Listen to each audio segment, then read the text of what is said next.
night of July 4th and 3rd, but we are going to see a little bit of a rise on the water. It's going to come up a couple of feet, maybe up to 3 feet, and then, you know, that's enough to kind of have some impact. Sure, yeah.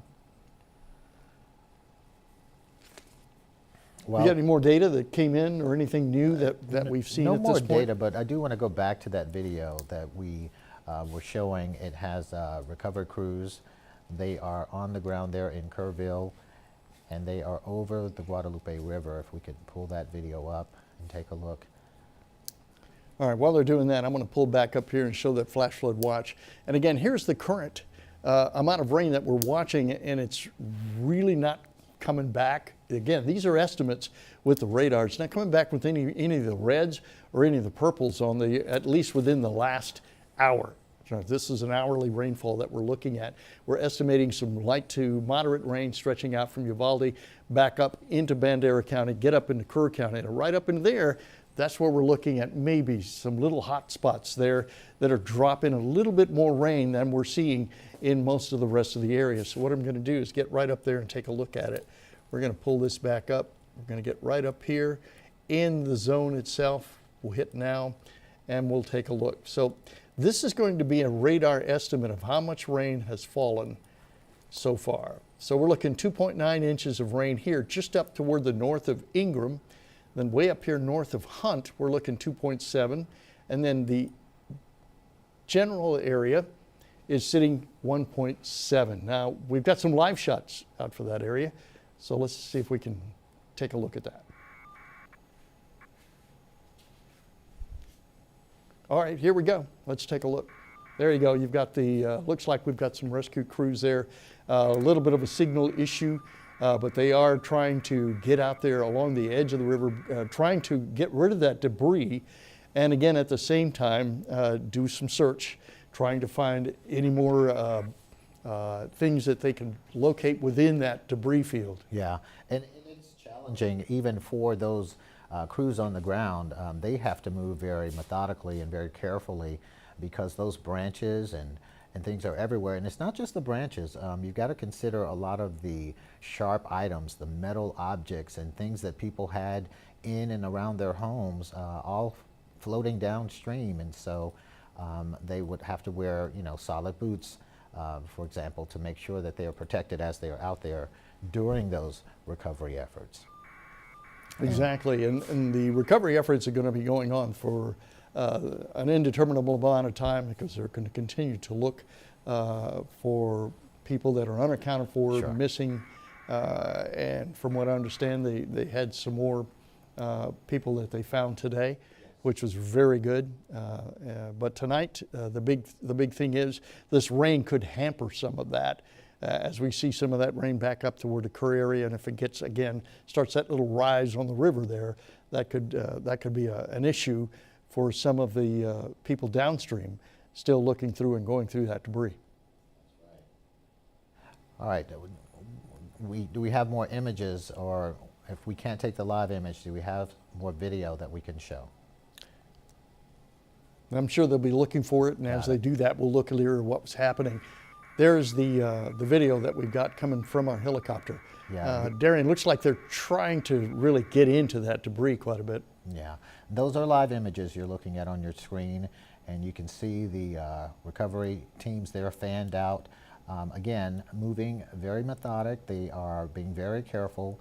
And this is a tall order. This is not something that is going to happen very quickly. This is a marathon. The cleanup is expected to be very long, but with the President's disaster declaration, that is going to bring in the resources needed, not only for recovery efforts, clearing out debris, but also for families to get back on their feet. We're building.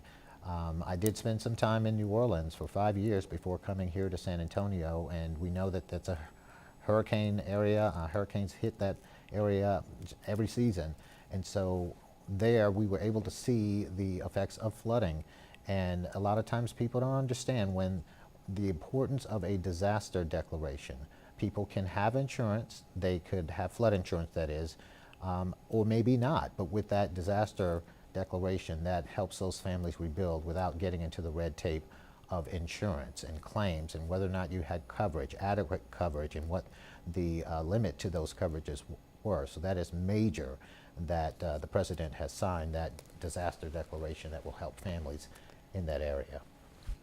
Big thing as well, you know, I run a big conference about hurricanes, and that's one of the big topics that we do talk about is flood insurance. Not a lot of people have that, and this is the time of the year to really consider that. If you don't have it and you live in a flood-prone area, maybe a good idea to start looking at your coverage and seeing what's going on.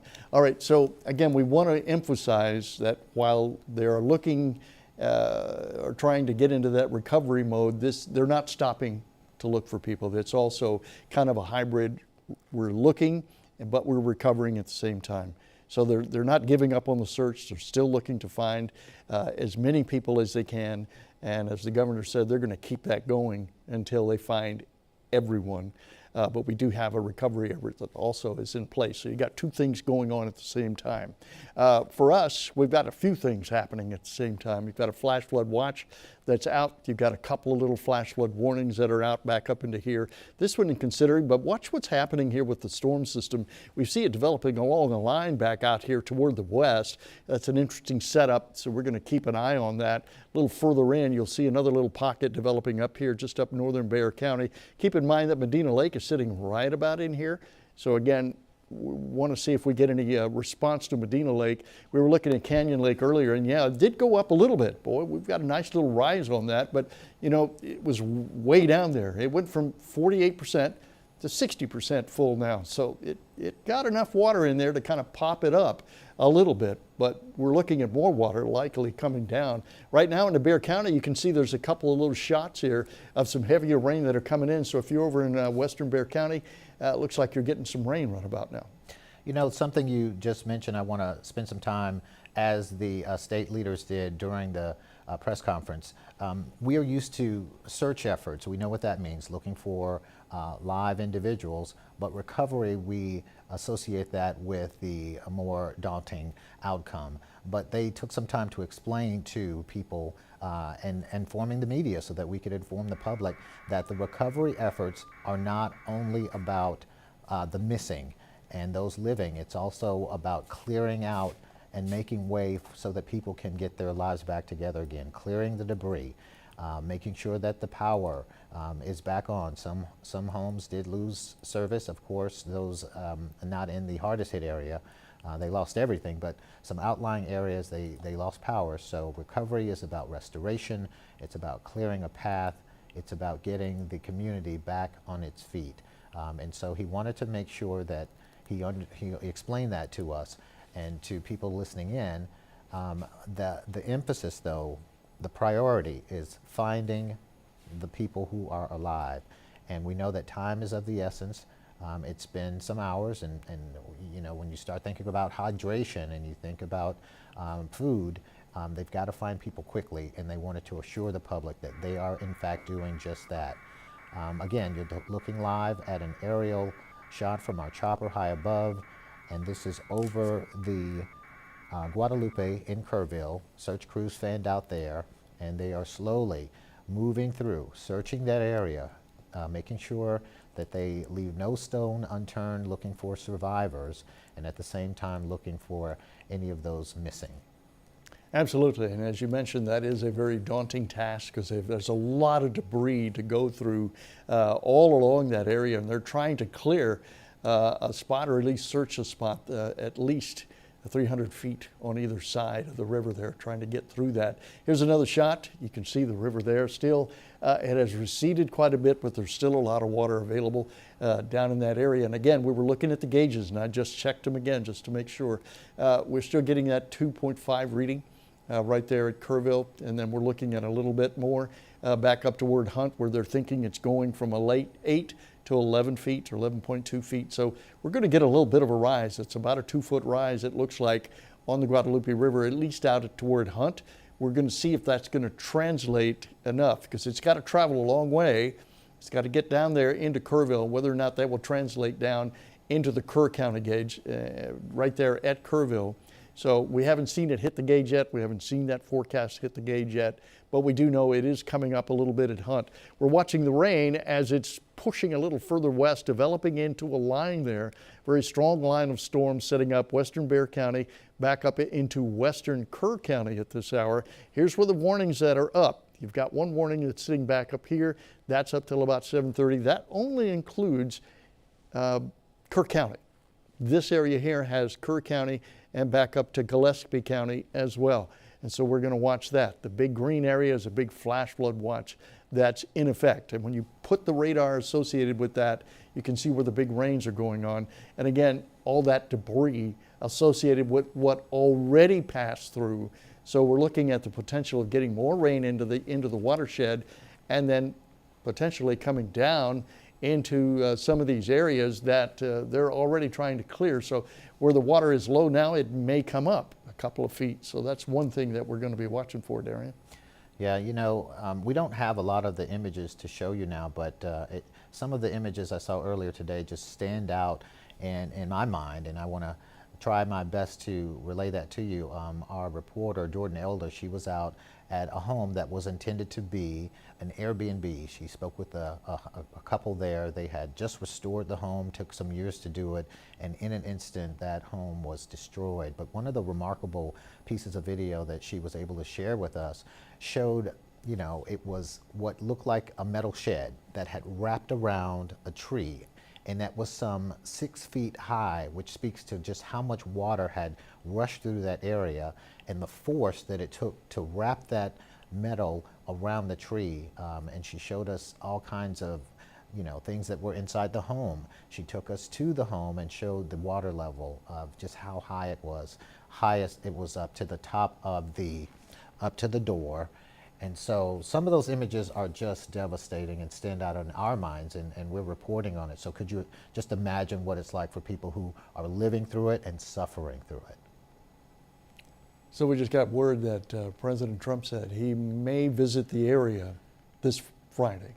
So we're going to see if the president will make it down to actually get a firsthand look at what has happened here in Texas. This goes back, it's going to go down as one of the historical events that has occurred, more than likely surpassing the '87 event that we had here and being really close, if not surpassing the 1932 event that we've had in this area. Now, this whole area is known as Flash Flood Alley, flash flood capital of the world. This is the region where we've seen flash flooding events like this occur for decades.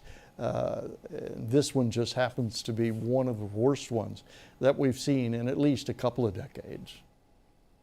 Now, right now, we're continuing to watch the rain as it's developing in the area. And when you have a flooding event that occurs like this, you really don't want any more rain. The good news and what I can see happening now is that most of that big rain that was right up here in the Kerr and Gillespie County area has really backed off. See it go away? It's out of here. So whatever was raining there has rained itself out, and it's pretty much out. What we're watching out to the west is this little storm system has now morphed a little bit further back over, and we're seeing a very strong line of showers out here. That's putting down about 1.5 inches, a little over 1.5 inches of water an hour. And so the longer that stays out there, in an hour it's going to put down 1.5 inches, a little over, maybe 1.75 inches. 2 hours, yeah, it's going to put down 2 or 3 inches of rain there really fast. So we're going to see if that has an impact on the Guadalupe River, because we're already seeing the projections on the Hunt, Guadalupe River at Hunt going up at least a couple of feet there, Darian. We've got some more daunting numbers to tell you about. We know that there are 68 confirmed deaths in Kerr County, but when we look at overall Central Texas, that number has crept up to 80 now, and we have a breakdown. 68 in Kerr County, 5 deaths in Travis, 3 in Burleson, 2 in Kendall, 1 in Tom Green, and 1 in Williamson. So the governor did warn us that, you know, the next 24 to 48 hours, they're going to be tough, because they know as those crews are on the ground, they are going to make those discoveries. But again, He is assuring the public and those families that are waiting for word on their missing loved ones that they're not going to rush to judgment. They're not going to put any inaccurate information out. They described a process by which they were going to ID some of the bodies found using some resources in Dallas. But as soon as they're able to confirm and ID those people, they would let the families know first. But again, the numbers, overall numbers in Central Texas right now has crept up to 80. And he did warn us that those numbers could increase over the next 24 to 48 hours. That indeed they could. We're getting some latest information now. The officials there at Hunt noting that that heavy rain has dropped a good deal of impact into the Guadalupe, and they're encouraging everyone, all the media, everybody that's in that area near the river, to get to higher ground immediately, because they are seeing the impact, that rise in the water starting to come up a little bit from all the heavier rains previously that it set up over Hunt. So again, everybody being asked to get to higher ground out in Hunt right now because of that rain. Now, notice it has set up. It moved away from that area, has now set up a little further to the west. So that's something we're going to have to watch to see if it's going to push a little further eastward, if it will have more impact on what's happening there. But again, they're looking at maybe 2, maybe 3 foot rise on the Guadalupe at a minimum at this point. We're going to be watching the gauges. I'll go back and check them here in a few seconds because we get another update coming through and see where that has gone. But for now, the officials are saying get to higher ground if you're in the Hunt area. And that's a warning that no one should take lightly. Exactly. The governor expressing that how quickly the water can rise in that area with the ground being saturated already. A lot of the people who found themselves in a bad situation swept away were in their vehicles. They were not expecting it. The roads were clear, and then all of a sudden they weren't, and the water rising so quickly, the cars swept down the road. So heed the warning to stay off the roads because we are still experiencing rain, and that rain, Alex, probably for the next 24 to 48 hours as well. I would say for the next 12 to 18, we're likely to be in a time when we could see some more rain develop. I'm looking at the latest numbers coming down, the latest observation from the Guadalupe River at Hunt right now as of 4:05, a little over about 40 minutes ago, was 8.5 feet. And by the time the forecast is telling me that it's going to climb at 6 o'clock, it should be up to around 9 feet. So by 6 o'clock, we should be up to 9 feet there. So that's going up about 1.5 feet, maybe a foot, right up into Hunt. So it's going to continue to rise. In another hour or 2, 3 hours, it should be up to about 11 feet or a little over 11. So they're telling everybody in Hunt, get to higher ground because of the rain that's happening. Now, right now, that rain is still back a little bit further out to the west at this point, and we're watching to see if it's going to continue to build up or if it's going to collapse. And right now, it's still in that kind of a developing mode where it's lining up back out here to the west. That could move eastward and get more impact into the Guadalupe River watershed.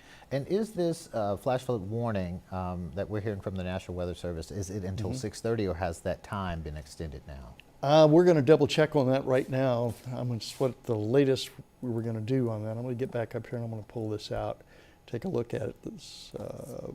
We'll take a look at that one. That's up until 6:30. This one is 7:30. So we're looking at a 7:30 time frame for that flash flood warning that's back over into Hunt. We've got a 7 o'clock warning time, or watch time, I should say, for the watch itself. So I want to get in here and take a look. This is what we're looking at. This is precipitation rate. In other words, how much rain is coming down. I want to see if that's changed any from what we've seen in the last hour or so. So I'm going to just run this back slowly. You can see the intensity every time it gets into the purples. We'll stop it right there. You see that bright purple in there. That's almost 2 inches an hour coming down in that bright purple. But if we move it forward with time, let me go ahead and clear that out so we can get a better look at it. You move that forward in time and you'll see those purples build up and then all of a sudden they're gone. So that gives you an indicator it's raining itself out. Okay. It's starting to collapse a little bit, starting to fall apart, particularly this one right here. So now we're just looking just barely over an inch of rain an hour, but I got another little hot spot just up here that's almost 1.5 inches. So we're going to be watching that little hot spot to see if it extends or builds up even further. I'm going to put that into motion here so you can see that develop and see how it comes through. It builds up, gets pretty strong, and then collapses. And that's what happens with some of these thunderstorms. They build up, they pulse up, and then they collapse on themselves, and they're gone in a very short period of time. But in that time that they're building up, they're putting down a good deal of water, and that's what's causing officials to say, hey, look, we've got a couple of feet coming up, and we need to get everybody away from the river. Yeah, they want to minimize the impact on a community that has already been hard hit. And so again, definitely want to heed that warning. And you said the next 12 to 18 hours, but the system is unpredictable. I mean, what are the chances leading into Monday, Tuesday that we might get more rain of any sort? Well, from what I'm seeing and looking at the latest models that we really trust and use, we use the high-res models. We use something called the HRR, which is the High Resolution Rapid Refresh. We use the North American model, which is the NAM. We have access to the graph model that we run in-house here. I have access to a couple of other called experimental models. All of those kind of look at the atmosphere in the next 12 to 18 hours. Okay. And they compute it from the surface all the way back up, because weather's not flat, it's 3D. And most of those, in fact, almost all of them, are trending drier as we get into Monday and Tuesday. They're showing the amount of moisture in the air reducing and kind of backing off quite a bit. So if you dry out that atmosphere, even though you have the heat of the day, the amount or the number of showers that are possible to develop gets smaller. So my thinking is we're going to trend a little drier as we get into Monday and Tuesday, and by the end of the week, most of this should be out. That is certainly good news for the families and good news for those recovery crews on the ground. If you are just joining our special coverage of the Hill Country flooding disaster, we want to give you a quick update now. The latest numbers throughout Central Texas, 80 people confirmed dead as it relates to flooding, not just in Kerr County. In Kerr County, that number stands at 68. The governor explaining that it could change. There are 11 people missing. Let me give you a breakdown again. 5 in Travis, 3 in Burleson, 2 in Kendall, 1 in Tom Green, 1 in Williamson. The governor holding a press conference a little after 3 o'clock this afternoon. His main message was to let those families out there waiting with bated breath, hoping for the best, that they are conducting a 24/7 search and recovery effort that is fueled by local, state, and now federal resources. They are searching on the ground, they are searching by air, they're using helicopters and drones with thermal imaging. Yes, drones do have thermal imaging. It's not a consumer drone, it's not a hobby type drone, it's what the police and authorities use when they are conducting searches for individuals. And so that is something that they wanted to assure them, that they are still making efforts to find live victims, that they are not ready to say that this is a full-on recovery mission. The word recovery was explained to include clearing of debris, and you see the crews right now near the Guadalupe there clearing out trees. We had a piece of video just a short time ago. You saw the large roots of a tree that had toppled over. Those roots taller than the people on the ground and wider than a cluster of some 20 to 25 people. You see those trees right there, just snapped like twigs. Really, the images tell the story of just how much force the water has. And when we think of water, water is very strong. We use it as an energy source for dams and things like that. So when you see, as we saw just a couple of weeks ago, cars here locally in San Antonio that were pulled by the water and how they were bent around some of the base of bridges, it really speaks to the strength of water, Alex. It does. You know, when you stop to think about water, most people don't realize and don't really stop to think about it. It does have weight. And every time you fill a gallon bucket of water and you try to pick that gallon bucket up, it's got weight. So imagine buckets of water that 21 feet across, 30 feet deep, how many buckets of water are sitting in that? And the more then water, you start, you start more moving strength. that water forward. You give it a forward speed. Let's just give it 15 miles an hour. For every little square foot, we're looking roughly around 14,000 horsepower. and that pushing. momentum just continues to increase with the flow of Exactly. that water. And it starts to pick up. So it is incredibly strong, and that's why it can lift up a car with ease. That much water can lift up a car. 30 feet deep, it's going to rip out trees, pick up houses, move huge pieces of equipment, take out bridges, and do all of this damage that you see here, all of that by rushing water. And you can see everything is in one way. It's one pathway. That shows you which way the water was flowing, how strong it is. And as I see some of these pictures, and I see that walkway there, I am surprised that walkway is still there. I'm surprised that bridge is still there. Likely With compromised, the amount of though. energy that that water had, I'm surprised anything is standing in that pathway. Yeah, I'm sure part of the recovery effort that they're doing and restoration, they're going to check those bridges to make sure they were not compromised Yes. by the fast-moving water.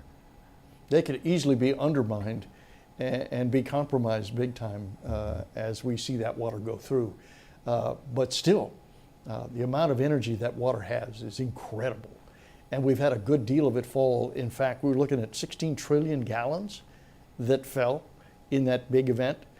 We had enough rainfall that fell in a couple of 3 hours to equal 4 months of rain that we would have normally got. Something else the governor wanted to make clear to families out there and neighbors, everyone wanting to pitch in and help. They may not have seen their neighbor next door and are concerned, but he's asking that you hold out and not contact local authorities about a perceived missing person unless that information is credible. If it is credible, you have reason to believe someone is missing, they do want to hear from you, and they are asking that people provide their names, if they could have recent photos, and their last known location. And that is an effort they are making sure first that they look for live victims, but they didn't want people to cloud the phone lines with assumptions. They wanted credible evidence. And that gives everybody an opportunity to get the information that's necessary to reach authorities quickly. As we look at this latest image here, that looks like a vehicle that had been picked up and kind of tossed around within the water. That looked like looks like a van, does it not? And yeah, it's Yeah. either a van. That is a van or some type of truck. We saw earlier a lot of the RVs. You know, there are RV parks. Families come and vacation in Right, that there area. was a whole RV park that was impacted. That may be an RV that's there. So that water, incredible. Listening to the stories, watching some of the videos coming back, particularly the videos showing the water rising in that area of Kerrville when we could see it going up. I've been standing there many years ago doing an interview with some of the people, the Kerrville people that really are in control of some of that area. And I remember Tara Bushnell, she was who I was interviewing, and we were standing in that same little pool area that we saw in the videos where the water's coming up and coming up and coming up and hitting the top. We were standing right there. So I have a really good perspective of what that looked like and what the water would have looked like, because I was looking up at the bridge like that from that point. So if that water reached the top of the bridge in a very short period of time, that was over 30 feet deep. What is the latest right now? We've been on the air for a while. What is the latest with the flash flood warning? Okay, let's take a look at the warning here. We've been watching that for a little while. We do have the two warnings that are still up there.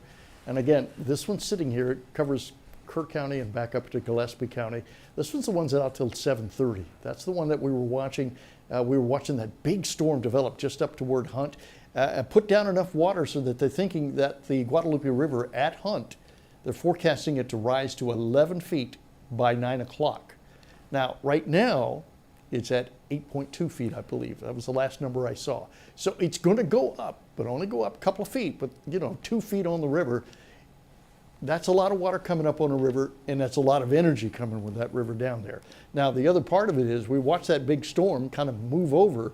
So the warning is here, but it seems like the storms have moved out of the warning area and have collapsed a little bit, but they want to look like they want to move back in. So I'm seeing a trending coming back into that warning area, and that would put more water into the Guadalupe River watershed, and that would put more water going downstream into Kerrville. Now again, the last number we saw at the gauge, still sitting there, 2.51.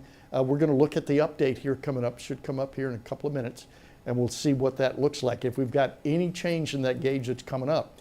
But right now, officials at Hunt are telling people, get away from the river, move to high ground right now, because the water is starting to come up again. And because the water is starting to come up again, we're getting some new information. The RV parks in the area that were not hard hit with the flooding, they are evacuating, and those evacuations are happening right now. Our Jordan Elder on the ground with that update.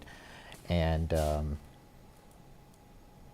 we know that the Coast Guard's helping out now with efforts there. My producer was telling me something I could not hear, but Well, got I it. wanted to show the you real Coast quick Guard is saying that the dam is fine in Ingram. that's good. That's good. Here's the edge of that warning. You can see it. Most of those big cells were here when they were dropping the heavy rain. Now they've moved outside. This is the most intense rain that we've got falling right about now. Back up here in this area there. So it seems like the cells are kind of backing off a little bit. They were a little bit more intense. We saw a lot of purples within that, little white colors. That tells me I'm looking 1.5 inches, 2 inches of rain almost falling. Now I'm down to about 1 inch in some of these areas. So that's good news. And the other side of the coin is if they continue to drop off like this, conditions will get better within the next couple of hours. But if they pulse back up, then we could see the opposite happen really quick. Yeah, it's, you know, this is, they talk about the evacuation of the RV parks. You know, this is all happening in an area that people live, obviously, but a lot of people vacation there, and the kids, of course, going to camp there. Camp Mystic, one of 18 really established legacy camps in that area where people were just going to have fun. And then you've got people who are vacationing in their RVs. You know, you see the video of the RVs being swept away. So many memories, good memories that were intended to be created have now turned tragic. And you've got to feel for those people and feel for the survivors who are still waiting word on their loved ones. It's just, it's hard to cover it. It really is. It is heartbreaking when you stop to think about it. I know that area really well. I've been here since '83. So I remember the '87 floods. I remember the 2002, 2004, 2007. So it's a place that's not really seen this stuff happen. It happens. We've known it happens, and it's happened several times. It's just that this particular time happens to be a little bit more intense, or I should say more intense, than the last several that we've seen. The '87 one was very, very bad. This one has surpassed that, and it may be even close to the 1932 flood that happened in that region. Another one, in 2015, I just arrived here in the market in Wimberley. That was flooding that happened during another time that was supposed to be a time of celebration, Memorial Day weekend. And the flooding then, 2015 in Wimberley, 13 people died and the town devastated as a result. So to see that our area, Central Texas, experiencing this level all over again, especially after what we went through just a couple of weeks ago in San Antonio. We've had our share of water-related tragedies, that's for sure. No doubt, no doubt. And it's been a real bit of a different year from us. We've had a lot more moisture in the air than we normally would have. When we were looking at this for the last couple of weeks, we've been watching the level of moisture move up. And if you compare it to a glass, we saw that glass filling up. It was halfway full, then we saw it fill up, and it was almost at the brim. And the only thing it really needed was some type of triggering mechanism, and that's what really concerned us. On Wednesday, Tuesday of last week, we saw the moisture building up. We call it precipitable water. It was over 2 inches, well over the normal. Then we watched this little bit of a spin in the air, a vortex, a low, off of the coast of Mexico. That was spinning and coming up over the mountains. The computer models showed that coming over and getting into Texas. And anytime you bring that type of a system in with another part of the atmosphere that is just loaded with water, this thing comes in and acts as an agitator. It lifts the air and it creates the rain. And that's what it did. It came through and agitated the atmosphere and created a serious amount of rain. For right now, the estimated rainfall just up here to the northwest of Hunt is almost 3 inches of rain. So that's 2.80. That's the current estimate coming from the radar. Now, that's not verification on the surface. Again, we're using radar to estimate how much water could potentially have rained or fallen in one particular point. That's telling me 2.80. If we had a rain gauge on the ground, it could be a little below or it could be above. But the trend is that we're getting over 2.5 inches of rain, over 2 3/4 of an inch of rain up in this region right up here just north of Hunt. Further back out, the amount there is running about 2 inches. So there's a good deal of rain that's coming down. Now, that's per hour. So as long as it's falling and it stays there, the longer it stays there, the bigger that number is going to get over time. And as we watch that rainfall pattern, notice what it's doing here.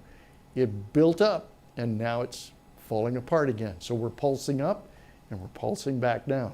So the one to watch is this one right here, and that one's fading away because that's the one that's up over the Guadalupe River watershed. That's why they've got that warning sitting right there. It has moved out of the warning area and has really backed off quite a bit. This one seems to be getting stronger, and that's moving down toward northern Bandera at this point. So, but in any case, as we wanted to say, all the officials there in Hunt told everybody, get away from the river, get to higher ground quickly. Yeah, and covering this, call it displaced aggression, call it just holding people accountable. A lot of the community members, you hear them stand up during the press conference and just ask the question why, people trying to understand, was there a warning? How could we have avoided this? But during the governor's press conference, someone with the state said there were systems in place, but we have to remember whether there was a text alert or a phone or an alarm, this did happen at 4 in the morning. And Yes. so, there are things like the, what's the radio that we have that Yes, some people the, have, we're emergency encouraged alert to have radio. it. Right. But then he asked, how many of you have one of those radios at your bedside? So some of the steps that they have to alert may not have worked in the case of cell phone signals not being strong in this area, not having the radio, or just not, at these camps, people left their cell phones. That's one of the draws there, is to disconnect from society. So even if an alert had come out on the phone, how effective would it have been? He also explained having the alerts is one thing, but then executing, how do you respond to those alerts? What would you do? Do families know? He said there'll be much more discussions on signals and what families could do if they get alerts, because you got to have a plan. And then if you're It's out true. on the road as quickly as the water was coming up, what do you do in that case? Yeah. So people naturally want to ask the question why and understand. And those are some lengthy discussions that will come later, but he gave a different perspective on the alerts are there, how effective would they have been, and what plan would have been executed. That is absolutely right. We talk about that all the time when we're talking about hurricane preparation. I run a big conference. We bring in all the top people in the country, and that is usually the number one topic. How can we better get information out? And if that information is available, what time of the day is it available? And in this case, we're looking 3 or 4 o'clock in the morning. Everybody's asleep. The technology's not there. The cell service may or may not have been there, even for those who had cell phones. But then it's an old-fashioned, what they called weather radio. That works no matter where, because the transmitters are located so that it's designed to work.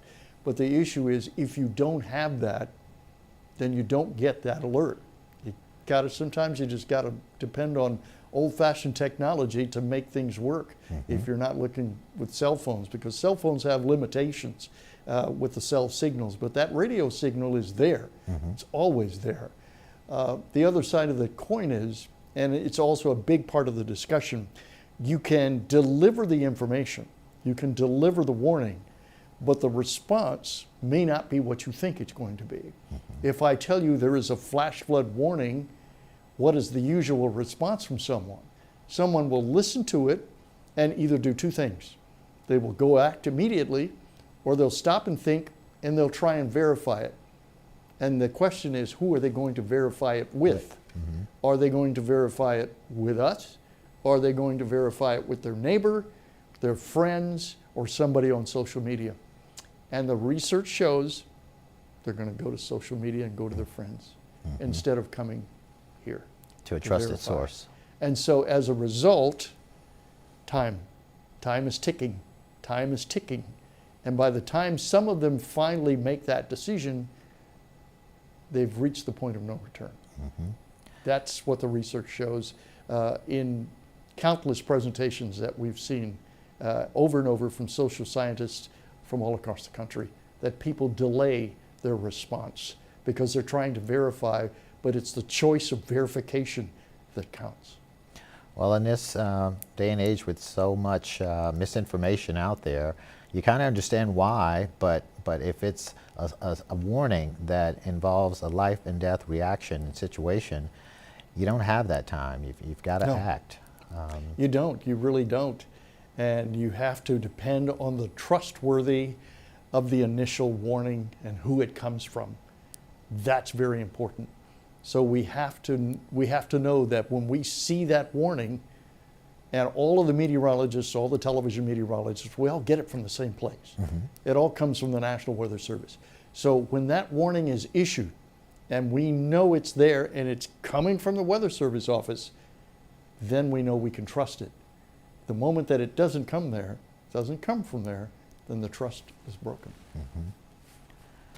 All right, so to recap, 68 deaths in Kerr County and Kerrville, 40 adults, 28 children. We do know that that number sadly could increase over the next day or so as the search and rescue efforts continue. State, federal, and local authorities, they are working to find everyone. They're looking for live victims. They are working to confirm the bodies, the identities of the bodies they found. They are using resources here locally and in Dallas. If people out there have someone missing, they are asking them to contact authorities with credible information only, with the names, a photo, recent photo, and the last place that they were known to have been. Again, they are urging people, because of the weather and how saturated the ground is, to stay off the roads, because they don't want the same thing to happen all over again. The ground is already saturated. The level of water could rise quickly, and they want people to stay off the roads. And what's the latest on the rain again? Okay, this is one thing I'm noticing here. I'm going to try, I'm kind of moving around, trying to get out of the way, but I'm going to walk off the picture for a bit, because I've got to get over here to the radar and kind of change this up. You can follow it up and just take it full screen, and we can take a look at it. It looks like we've got another little advisory popping up right here where these storms are going on. This is a flood advisory. It goes on until 8 o'clock. That's Okay. Bandera, Kerr, Real, and Uvalde. Now, I've been noticing that little storm system that was back up over Hunt has kind of translated a little bit. It's come a little further south. We've been watching that as it's been moving. So it started right up into here, and now you're seeing the translation of the energy coming down here. So that means if you're north of Uvalde, all these little tributaries, whatever is up there, we're going to see likely some really intense rain come down in that region. And so I'm going to move the radar up just a little bit, because we've got a little bit of the information bar kind of hiding it right there. All right, so now you can see it. If you're right up there in Uvalde, just north of Uvalde, you've got these big storms that are starting to develop right up over Concan. And we know what's at Concan. There's a river there. You've got the campgrounds going on right there. Hopefully people there already have taken action. But it looks like we're starting to get the energy setting up there. that was way up here into Hunt. That has now backed off quite a bit. You can see that right back up in that region where the bigger rain was located, right up here. And now it has translated, that energy has moved further south into northern Uvalde County. There, I'll bring that back up again. That's going up right there into Concan. Now they've got a flood advisory out. So if you have friends, people that are in Concan, you may want to just give them a ring and say, hey, look, you know, there's some bigger rain going on. Take care, things are happening. Now, I'm also watching what's happening a little bit further back over, back out here. It just decided to zoom in on me for some reason. Back up. Let's see if we can make it back up here. I'm not sure why it's doing that. Sometimes computers do whatever they want to do. It looks like we're starting to get another one back up here. I saw that little energy popping up just up here south of Somerset. Here you can see that. It's a little pop-up going on. They've got another little flood advisory. That's going on for until 8 o'clock. That's for northern Atascosa and back over into Bexar County. We've got a little pop-up storm there. You can see it. It's starting to put down a little bit of rain back up here from Lytle to Somerset, right back up into northwest Atascosa County, just to the northwest of Poteet there. And it looks like it's really not moving too much, just kind of staying almost stationary right up there in the same spot. Now, I did see another little spot up here. There's Lake Hills, there's Medina Lake, and it looks like Medina Lake may get another little shot of some rain coming in there, which is, you know, Medina Lake needs every little drop of rain that it can get because it just hasn't seen a whole lot of rain coming down in that area. So that's one thing that we're looking at. That's back up toward western Bexar County. That's just north of SeaWorld, going up there near Helotes and putting down some rain. Then you got a little bit of rain up here just northern Bexar County coming across. Nothing really big, but it's enough to put down some rain. Just this side of Bernie, the other side of Timberwood Park, and move it up into the areas out there, Canyon Lake. Now that is going right up over the Guadalupe River, so any little extra rain there will make the gauge come up. I'm going to check the gauge again real fast over here at Hunt, and the current observation is 8.53 feet. Forecast still says 11.7 feet by 9 o'clock tonight. So that's that one. I want to, before we go, let me take a look at the river point a little bit further back over. I want to get over here to the one up at Canyon Lake and see if they've got anything going. It's showing green, so it doesn't look too bad. I'm going to go over here and take a look at Comfort really fast. And that one is showing just a little bump right about, that would be noon tomorrow, 6 feet noon tomorrow. All right. So not a whole lot happening right there right now. We will keep an eye on that storm system going into Uvalde. We have reporters and photographers on the ground. Right now we want to go to Fox SA's Phil Sterling. He is live along the Guadalupe, where I understand, Phil, you just spoke with a council member there, right?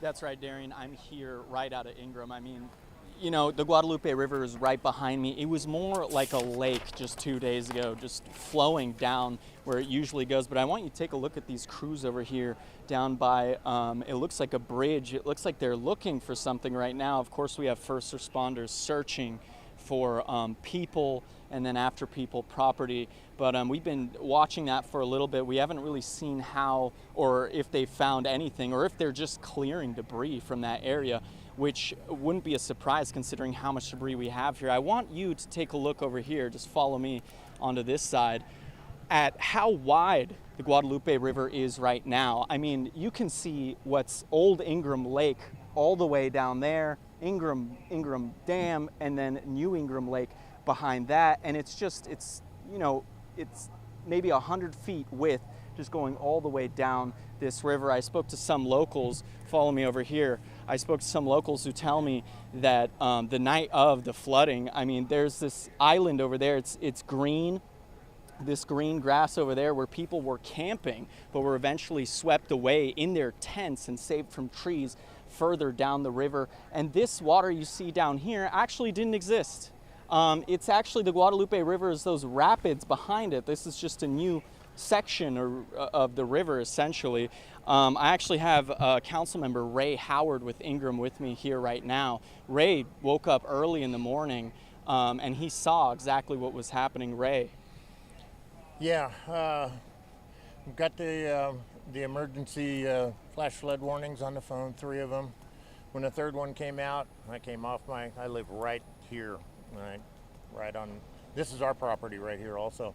I came out, walked out, couldn't believe what I was seeing from the porch, walked right here, right where we're standing, and The water was here, right? the water was right here, just on the other side of these railroad ties that we're standing next to here. And all I could see was water all the way across. And I knew that there were people out there. I saw them the night before camping. While I was standing here, and a camper trailer went floating by with lights on inside the camper, and people were screaming inside that camper, going down towards this bridge right where all these rescue crew are looking right now. So I don't know what's going on there. I can only assume. But as it started getting a little lighter, I saw a 13, 14-year-old kid going by screaming, and it was just horrible. Nothing you can do. So. And I mean, you called law enforcement, obviously, right? Yeah, It was just telling them that what I could see in there. It's running so fast. By the time they get here, they're already 2-3 miles down the river. and we have no idea what happened to them. I have no idea. I can only hope for the best, and God was with them. I hope. There's been so many miraculous already savings that people. The lady that made it all the way from Hunt all the way to Comfort. I mean, survived. That's awesome. God was with her. Miles and miles. All the way That's to like 22 miles. I know, yeah, and I mean, Ray, what do you think can be done? Maybe, I mean, you're a city council member. What do you think can be done here in Ingram? I know it affected more than just Ingram. Right. but- I mean, our little town is small. We need funding. So if there's some funding that we can find, so we can get some early warning systems, like maybe a tornado siren type thing that we can get going. That's what we need. We need something like that. I'm going to push forward as much as I can, but we're a little teeny town, so we need the funding to get this done. Got it. Thank you, Ray. And I mean, earlier in the day, I mean, only a few hours ago, we got flash flood warnings here in Ingram. But still, I mean, only a few hours ago, we saw people walking down where the river is over there. You should not do that. Definitely do not do that when you get flash flood warnings. And yeah, I mean, we'll keep you up to date on what's going on here. Hey, Phil, before we let you go, did the Councilman Ray, did he say how long between the time he got the warning, the emergency flash flood warning on his phone, he came outside, how long between the warning and the immediate rise of water? Was it quickly? Did it happen in a matter of moments? What did he say there? Yeah, no problem. I mean, yeah, Ray, we just want to know, how long was it from when you got the warning of these floods to when you saw this water, when you came out here and it was this high? How long? Well, I think 2:30 was one of the, and 4 o'clock I got up. That would have been at the third one, and so it had already got to this point by 4 o'clock this morning.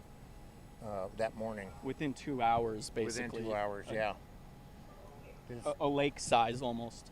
Yeah, this is a lot of volume right here, across here. This is a lot of water to be all the way up to the top here. It's absolutely amazing that amount of rain fell that quick.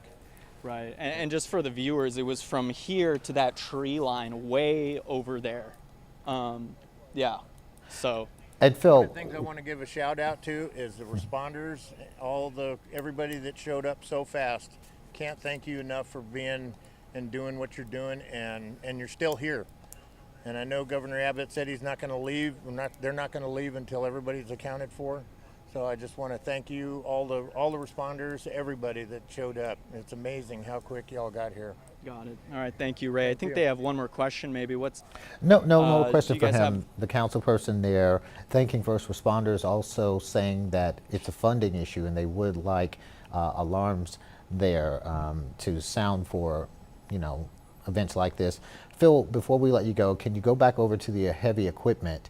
Is that the only piece of heavy equipment being used right now to clear out debris, or do you see others in the area? I mean, from what I see, it looks like, I mean, you could take a look yourself over there. The camera has better zoom, obviously, than my own eyes, but it looks like they have one crane working right now, and it looks like they're clearing that debris, actually, not like they're searching for anything. Obviously, they have a lot of work to do throughout the day to accomplish that. All right, thanks a lot, Phil Sterling, along the Guadalupe. We want to take our coverage now, team coverage, to meteorologist Joe DiCarlo, also near Comfort and Center Point. He has been following search and recovery efforts out there. What can you tell us right now, Joe? Hey Darian, yeah, we are here between Comfort and Center Point. We did have a heavy downpour move through, thunder, lightning.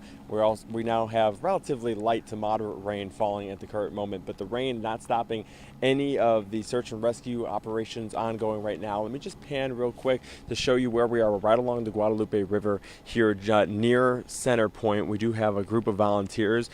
Might be able to talk to them live a little bit later on, but we've been talking to quite a bit of different people throughout the afternoon, and you just see the debris here along the river.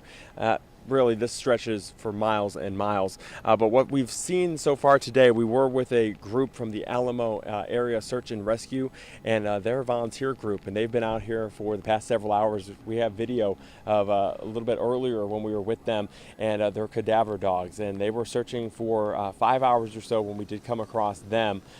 They were their plan for the rest of the evening was to do a shift change. They're going to get another cadaver dog because the first one that they had did find two areas that they want to come back to later. That could be an area of interest, but it was unconfirmed if anything significant or not, but they are going to search in those two areas that the dog did highlight earlier. So just the amount of search and rescue, the amount of volunteers that we've seen out here, a lot of different people just trying to lend a helping hand as best they could. If we are live here, let me just take you to the right. If we could pan that shot over, we do have a helicopter. Not exactly sure what they're with. Likely Texas DPS. We've seen them go up and down. We've also seen Border Patrol helicopters, but they've been hovering consistently over that one area for the last few minutes or so. But that's the scene out here. They have the helicopters, they go up and down the river, they have the people on the ground, many volunteers, many are just volunteers. We do have law enforcement, but a lot of volunteers as well, just helping with the search and rescue as best they could. We have the cadaver dogs. It is an all hands-on effort out here until every single person is accounted for. And like we've been talking about, there are still many people that are missing. So this active scene not gonna stop until, again, everyone is accounted for. Continue to talk to volunteers, and we'll continue to keep you updated here. But for right now, Darian, back to you.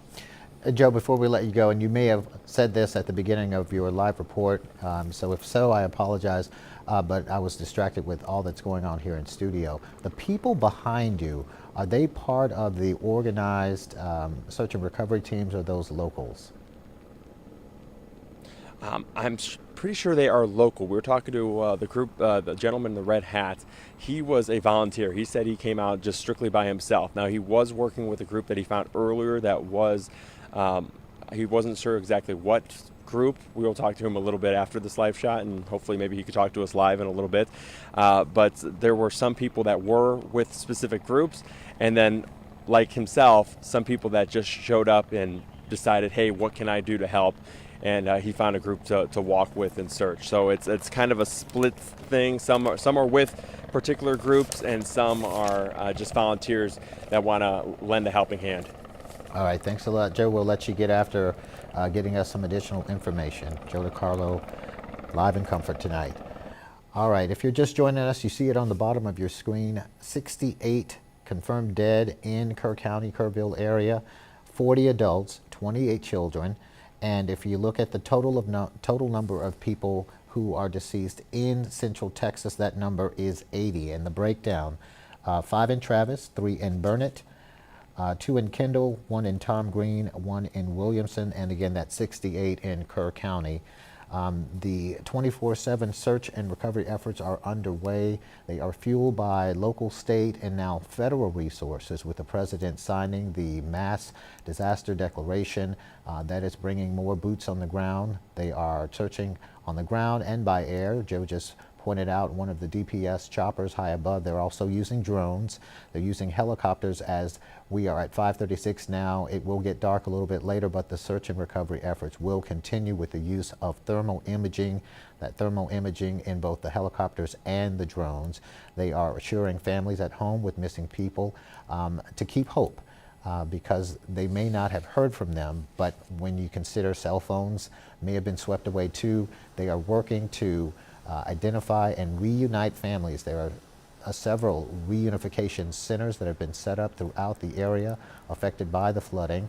And if you have not heard from someone and you have credible information that would lead you to believe that they are in fact missing and not just displaced, they're asking you to reach out to local authorities, providing names, photos, what they were last seen wearing, and what location if you have it.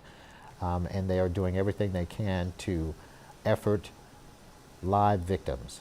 And for those deceased that they have found, they are working to get IDs for those people. They didn't want to provide inaccurate information, so it takes time. They're using DNA and fast DNA resources to identify people. And so that effort is ongoing. They're asking people out there, with the rain continuing to fall for the next at least 12 to 18 hours, to stay off of the roadways. The roadways are not safe. The ground is already saturated, and it won't take much for the flooding to be a threat all over again. Maybe not to the level that we saw a couple of days ago, but certainly they don't want to risk it. They're telling people to stay off of the roads. Let's check in now with Chief Meteorologist Alex Garcia to give us the latest on the rain totals and what we can expect tonight and into tomorrow. Alex. All right, here's what we've been looking at. We were watching the bigger rain as it was developing a little earlier up toward Kerrville, and particularly back in the Hunt area. We were telling you that things looked like it was kind of fading out and the energy translating elsewhere. That's what we see happening right now. There's not a lot of heavy rain left over in Kerrville. Most of those reds and yellows indicate that the radar is coming back with some pretty loud noises. It's a reflective energy that's coming back to the radar, so the sound is getting weaker.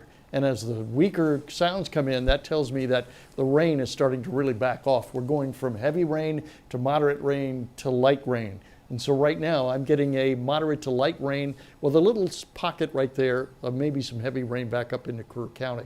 Now most of that up into Bandera County now has moved out, has also translated over into moderate to light rain. The main energy that was up here has now moved further south. It's back up here into Uvalde County. That's where we're seeing maybe up near Concan and Utopia. We're seeing the storm energy kind of concentrating there. So that's where the heavier rain is starting to come down at this point. Flash flood watches are out. The warnings are out till about 7:30 in the evening. That's kind of where we sit right about now. The president announcing that he may be here to survey the damage on Friday, and that raises an important question. Generally, when the president comes in, there is an airspace restriction, and the question would be how that restriction would impact the search and recovery efforts, the use of drones, the use of helicopters. If the president's coming in, we are working to get that answered for you, and we'll give you an update. But tentatively, the president is expected to come in on Friday to survey the damage. No doubt that will likely have some impact because I know they do shut that down. They have a very wide, what they call TFR, temporary flight restrictions, out across the entire area where they are searching now, with all the helicopters and the drones that they've got into place. Again, what we are going to continue to watch for you this afternoon and evening is the amount of rain that's coming down out to the west. We're seeing rain out here, out near Lake Hills, back out toward northwest Bexar County. That could be a help. For Medina Lake, it probably won't bring it back, but it will definitely be a help. We're also watching the levels coming up on Canyon Lake. We'll look at those numbers here and give you an update on that here pretty soon, but we're also watching that rain as it's coming up from Bernie, going right back up into Comal County, just this side of New Braunfels. So that's the other big story. Again, the flash flood watch in effect till about 7 p.m. We've got those two areas there, those two areas in red. Those are the flash flood warnings that are currently in effect. This one, the bigger one, that's up until 6:30. That's for Gillespie and Kerr. The other one is up till 7:30. That's only for Kerr County. And underneath all of that, you've got a flood warning that's out for Kerr County. That's up until Monday at 12:41. And of course, that's related to the river itself. The flood watch is up until 10 o'clock this evening. And so there you can see what's happening rainfall-wise. And you'll notice, Darian, it's really starting to come down now. We're losing a lot of energy. That's being translated a little bit further down toward the south, which is kind of good news. That takes it out of the river watershed. And still at this point, I just checked it again, we're still looking maybe a 2-foot rise, maybe a 2.2-foot rise on the Guadalupe River from Hunt down into Kerrville. You know, a lot of rain in a short amount of time, it begs the question, what does this do for our aquifer? That is the big question that people have been asking me. And you know, we were looking at the numbers on that. I'm going to fast forward through some of these graphics here real fast to kind of give you the numbers that we did have. We were setting them up this afternoon to give you a look at it. Here's what we're seeing. Today, there's Canyon Lake sitting right there at 887. Yesterday was 881, so a 24-hour change, came up 6 feet. Now, you would think the aquifer is going to move up quite a bit. But when I checked the numbers and I was getting ready to make a graph, it has not changed but less than 1.5 feet. That's the change that we've seen so far. And with the aquifer itself, you've got to wait for that water to percolate down to get into that well. So it's not going to happen in a day. It may be 2 or 3 days from now when we really begin to see the effect of that. And keep in mind that we have a lot of things that are happening to mitigate the amount of water in that well to keep the level there. So the Edwards Aquifer and of course SAWS, they've got a lot of mitigation efforts that they've been using to help out with that as well. So that's why the level likely may not move a whole lot. You know, we have been on the air for a while, and we know that authorities have been telling people to keep hope alive. We got some information a short time ago about 2 girls being found alive, and that is why they are going full speed ahead in a search effort. They are looking for live victims. As we saw yesterday, we shared with you a story of a 22-year-old woman from Midland. When the height of the storm happened, she clung to a tree. She was swept some 20 miles downstream with members of her family, and she clung to a tree for more than 4 hours. There are some amazing stories of survival out there, and that is why authorities are asking people at home to keep hope alive, that they are doing everything they can on the ground and in the air to reunite families. So these families were missing, likely these 2 girls, likely for 2 days, and their family obviously, you know, stressed out, but did not give up hope, and that's what authorities are asking, because they are finding people, live victims. And as in the case of the 22-year-old woman who clung to the tree, paramedics will likely come in and check them out. There's hydration issues. There could be temperature issues, malnourishment. So they're getting them the help they need, getting them checked out, and then the reunification with family members. So good news there. Yes, some really good stories coming back today, almost on the level of what you'd call miraculous, particularly with those 2 little girls. Up around 27 to 30 feet up. So that tells you they were really floating in some pretty high water to be able to have the strength to hang onto that tree and then hang on there as the water was flowing past them so that that water wouldn't take them away. Enough to have enough strength to hang on, and then getting lucky with that water receding as quickly as it did, leaving them a little stranded 27, 30 feet up, but alive. That indeed is a miracle. Yeah. All right, we are continuing our coverage. Let's give you again the numbers. In Travis County, 5 people deceased. In Burnett, 3. 2 in Kendall, 1 in Tom Green, 1 in Williamson, 68 in Kerr County. The Governor Greg Abbott, during his press conference, a little after 3 o'clock, he warned the public. He says, we've got some tough days ahead. He says the number of people deceased is likely going to increase now that they've got more resources out there, state, local, and now federal, searching. They are finding people who are survivors, but they're also recovering bodies, and they're working to ID those bodies with a expedited system of forensic testing in Dallas. And so they want to make sure they give families accurate information. It may take a while, but they are working, and the priority is to find people alive.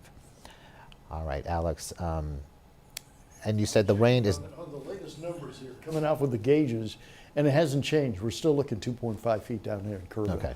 which is good news, and we're still looking at maybe a 11 by 9 o'clock over in Hunt. That's kind of what we're seeing right now. So the numbers, good news that the numbers really have not changed that much. Mm-hmm. Our reporters on the ground bringing us some memorable stories are Taylor Whartonby. She was at the Hunt store yesterday, and she brought us those images. This is the corner store. It's the center point of the city that everyone would either gather and hang out at and get whatever they needed for their home. To see the floodwaters destroy that staple in the community. And a short distance from there, the post office, just gone. The door of the post office is all that remains. It had a very distinct kind of brick, and the bricks were found some blocks away. That speaks to the strength of that water. Just some remarkable stories. One family that lived on the second floor of the Hunt store, seen on the roof making their escape, and the water, the river rather, just a few feet away, 100 feet away, had gone to the level of, 30 feet. That's a lot of water. That's a lot of water, and some of the estimates were coming back at 36 feet as the peak, as they went through the gauge, because as the water was rising, no doubt there's a lot of debris in that water, and they're thinking that all of a sudden the gauge stopped reporting. So something hit that gauge, a piece of debris hit the gauge and stopped right around 30 feet. But they went through, put a new temporary gauge, got some new data, and the USGS estimated a new record, likely 36 feet, maybe 36 plus. Wow, that's So closer that's to a 40. lot of water Yeah. going through the area. And again, we were looking at 36 feet deep. Heaven knows how wide that was. We're talking, I don't know, several yards, 50, 60 yards wide, all moving forward at a certain speed. That's got a lot of energy associated with it. Indeed. And when you think about, just the level of items swept away, we've seen metal sheds wrapped around trees, and it's suspended some 5 to 6 feet in the air. Yes. Speaking to the height of the water and speaking to the strength of the water. The RVs, those are not small vehicles. They're not light vehicles. Several tons You're looking away tons. and tossed throughout the wooded area.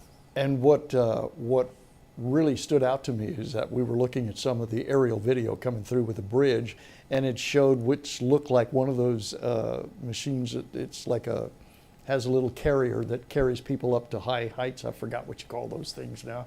But right next to it, it looked like it was a front end loader, upside down. Wow. So that's a tremendous amount of energy. So everybody has a good idea of what a front end loader looks like. That's huge, big, and yellow. And you look at the bridge, and there it is with 4 wheels up in the air, sort of like an armadillo, just up there. Yeah. It's like that took a lot of energy to wash that thing off the bridge. Someone made the comparison of Tonka cars, if you're old enough to know what those are. If you're old enough to remember Tonka. Yeah, but again, there's a few of us. These, no laughing matter, these are people's lives that have been uprooted and destroyed, and just the catastrophic view that we're getting from high above. All right, yes, we're going to go now out to our meteorologist, Joe DiCarlo. He is standing by live in Comfort along the Guadalupe. He has a live interview. Joe. Hey Darian, yeah, we are between Center Point and Comfort once again, and we are joined here with Mario. He has been search and rescue throughout the day, and he did just confirm with us that there were 2 girls found right behind us here along the Guadalupe River alive earlier today. Could you speak to what happened exactly with that, and how's the search and rescue been going through the day? Yeah, absolutely. Again, I answered the call from Josie Garcia, State Representative, District 124. calling on all veterans, first responders with any type of experience in this realm. When we gathered, we pretty much set up a basic plan, devised some small teams, and we started kind of searching the banks. In that process, we did run into the landowners, and they confirmed that the two young ladies that were found alive were found in a tree literally right across the river here. And for us as as the ground effort, it really gave us hope. It gave us hope that there's possibly more sons and daughters out there that we can possibly find. And it's a miracle that those two young ladies survived 2 days post the flooding, and at the height they found them, they were almost 20 feet in the air in a tree. That's there's no words for that. It's an absolute miracle. Absolutely incredible. And you say that it gives you hope that there could be more people out there that are still alive. There are still a lot still missing at this hour. What have the emotions been like through the day when you heard that good news, and also the search and rescue? Kind of just speak to your emotions that you've had today. I'm a father myself, and I have a young daughter, and I can't imagine what the families must be going through. As a father myself, being down here, you get mixed emotions, but again, that hope allows you to push through, and again, with the grace of God, we have that ability to just keep pushing forward, just kind of things that I learned from my military experience, and we just carry that. And we had a great team that was working, had great volunteers. The community has really come together like I've never seen, and that's been a real blessing. And what's the plan moving forward for the rest of the day today into tomorrow? What's next for you guys? So we actually got pulled off the river from the authorities because of potential flooding conditions. So we went ahead and went with our secondary plan, which we had a few truckloads full of supplies and goods. We delivered that to American Legion Post 208 in Kerrville, and from there we pretty much called it a day, and we're going to reconvene, God willing, tomorrow to continue our efforts in this area to continue to support the authorities. Well, you're doing amazing work. Thank you so much for talking with us. Nice meeting you, and we wish you the best of luck. Thank you so much. Once again, amazing news. This is right between Centerpoint and Comfort. You heard it from Mario that two young girls were found up the tree here behind me just a few hours ago alive. So that has been amazing. We heard that earlier, but we couldn't get any confirmation until just now of that story. But amazing to see. Again, like Mario said, it gives them hope that more people could still be found alive. It is still an active search and rescue, and they're not going to stop until everyone is accounted for. So a very active scene. We also had the helicopters. U.S. Customs Border Patrol helicopter has been going up and down the Guadalupe River, passing this point twice within the last 30 minutes. So you see it's a very active scene. Although it's raining right now. It was heavier rain earlier. It's light rain now. And Mario said some of the efforts have been, done for today because of safety reasons. They still have the helicopters. It's still very active, and we'll continue to be just like that. So hopefully we could see more good news come in the hours and days ahead. Darian? What an amazing account there, first-hand account. How did you get in contact with Mario? With just listening to him and sharing his story of his involvement, it sent chills up my spine. How did you come in contact with him? Yeah, we've been here. We did have reports earlier that that story may have been true, and the general area was between this road here and Comfort. But there's several miles between here and Comfort, so we didn't know exactly where that could have occurred. But we've been here. We have a good view of the Guadalupe behind us, and we've been talking to just volunteers that have been coming to this location throughout the afternoon. And Mario was one of those people that we ran into. We've been talking to many different people, and we did hear that story, but no one could confirm it. They heard it was kind of a rumor. But Mario said that he talked to the landowner here, and he confirmed that story earlier. So that's our first confirmation that story is true. So great news. Just incredible. Great reporting out there, Joe. If you are just joining in, we are wrapping up our special coverage of the Hill Country flooding disaster. We'll give you a quick recap of what we know to this point. 68 people confirmed dead in Kerr County, 80 in all of Central Texas. The 24-hour search and recovery efforts continue with the help of local, state, and federal resources. They are urging people to stay off the roads and be safe. We will continue to update the story as we get information. We'll give it to you online, and we will see you back here tonight at 9. Have a good night.